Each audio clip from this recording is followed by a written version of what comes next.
K뷰티 매장, 우리나라를 찾는 외국 관광객 사이의 필수 코스로 통하는데요. 이를 꼭 빼닮은 매장이 중국 현지에서 잇따라 등장해 논란이 일고 있습니다. 특정 상품을 베끼는 수준을 넘어서 브랜드와 이미지까지 모방하고 있다는데 왜 이런 일이 반복되는 건지 막을 방법은 없는지 산업부 임유진 기자와 함께 따져보도록 하겠습니다. 임 기자, 이게 이름만 비슷한 수준을 넘어선 것 같아요.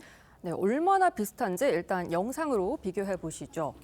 이 녹색의 간판과 조명, 그리고 전반적인 매장 인테리어, 분위기까지 국내 유명 브랜드를 떠올리게 하죠. 매장 이름도 온리영, 간판 로고에 상품 진열 방식까지 외형만 보면 국내 브랜드 매장과 구분하기 힘들 정도인데요. 이 정도면 단순히 유사한 정도를 넘어서 일부러 한국 브랜드로 착각하게 만들려고 베낀 거 아니냐 이런 지적이 나옵니다. 네, 워낙 K뷰티가 잘 나가다 보니 이런 현상이 나타나는 것 같은데 다른 사례도 있다고요. 네, 뷰티 업계만의 일은 아닙니다. 중국의 저가 생활용품 업체 무무소는 아예 간판에 KR 표시를 넣어 논란이 됐습니다. KR은 코리아의 약자죠. 이 두바이 같은 중동 주요 도시에서 마치 한국 기업인 척 버젓이 간판에 내걸고 장사를 하는 게 현지 한인들 제보로 포착이 됐습니다. 한국의 브랜드 가치가 높아지다 보니 작정하고 한국 기업 행세를 하는 건데 사정을 잘 모르는 외국인들의 경우 한국 기업으로 오해할 가능성이 높겠죠.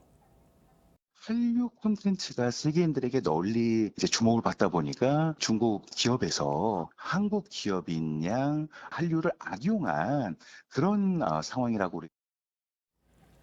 네, 문제는 이런 짝퉁이 단순 모방을 넘어선다는 것 같은데요. 정작 원조 브랜드가 많은 피해를 입을 것 같아요. 네, 대표적인 사례가 국내 한 빙수 브랜드인데요. 이 회사는 2015년 중국 진출을 준비하다가 곤욕을 치러야 했습니다. 이미 중국 현지 업체가 설빙 원소라는 상표를 먼저 등록해서 영업을 하고 있었기 때문입니다.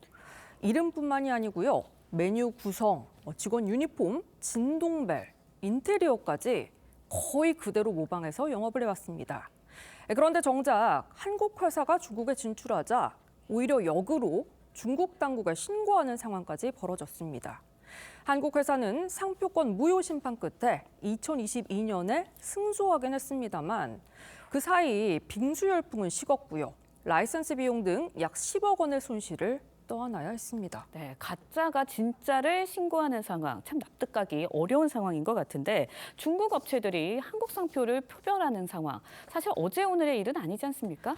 네, 한국의 유명 베이커리 체인과 이름이 거의 비슷한 파리바게트부터 럭키리아, 엔젤스 커피, 언뜻 보면 잘 구분되지 않는 이른바 짝퉁 브랜드들이 기승을 부리고 있는데요.